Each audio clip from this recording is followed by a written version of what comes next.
Mr. Chair, colleagues, first and foremost, I would like to thank Prime Minister of the Republic of Singapore, Mr. Lee Hsien Loong, for the initiative of holding yet another summit, Russia-ASEAN. Russia attaches a great importance to developing our relations with ASEAN based on the principles of mutual respect and due regard for the interests of one another.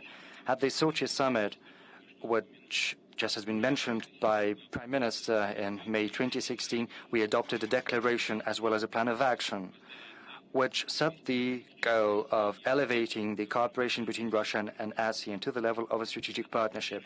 Over the last 2 years, together we have managed to do a lot. We've boosted our political dialogue. Since last year, we have a mission of Russia to ASEAN in Jakarta. We coordinate our approaches to the key issues in the Asia-Pacific, to the challenges and threats to regional stability. We are reinforcing our cooperation in fighting terrorism, drug trafficking, and organized crime. Annual meetings are held by our foreign ministers. The head of the Russian Defense Ministry is participating in the ADDM meeting, whereas our Interior Minister participates in the conferences of the Association of National Police Services of ASEAN. We fostered contacts between the Russian parliamentaries with the Inter-Parliamentary Assembly of ASEAN. We see a steady development of our economic ties. In 2017, the trade between Russia and ASEAN increased by 35%, whereas the mutual accumulated investment is over $25 billion.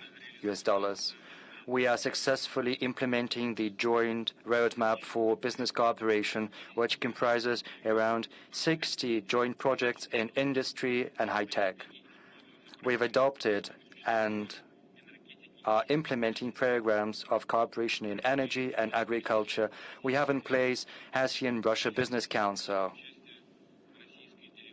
and the Russian delegation would find it useful to continue to participate in the Business and Investment Forum of ASEAN, which yesterday concluded in Singapore.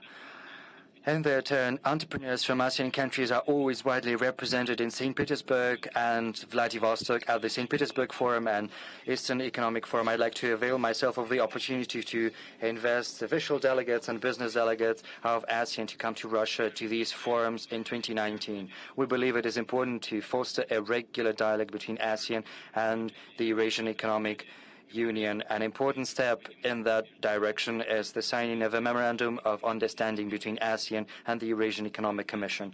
We are grateful to our ASEAN partners for supporting Russia's initiative of adopting a joint declaration on information security, which seeks to raise the efficiency of our fight against cybercrime and also to come up with unified approaches to the conduct of countries in the global information space. Russia is going to join ASEAN's plans of establishing a network of smart cities in our country. Leading and implementing digital technologies in the urban environment is our capital, Moscow, which is already cooperating actively with Singapore on a bilateral basis. We do hope that the geographic span of such interaction is going to expand on both sides.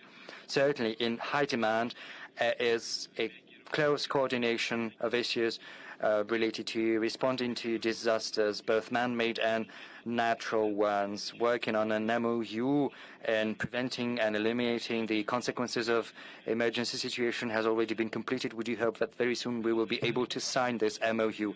We are willing to provide further assistance to ASEAN countries in the fight against the spread of infectious diseases. We suggest that you avail yourselves of the opportunities of additional training programs for medical specialists on the basis of the Biological Safety Center inaugurated this year in Vladivostok, where you could contemplate the possibility of holding joint exercises and responding to dangerous infectious diseases. And certainly we have to continue the steady development of humanitarian ties between Russia and ASEAN.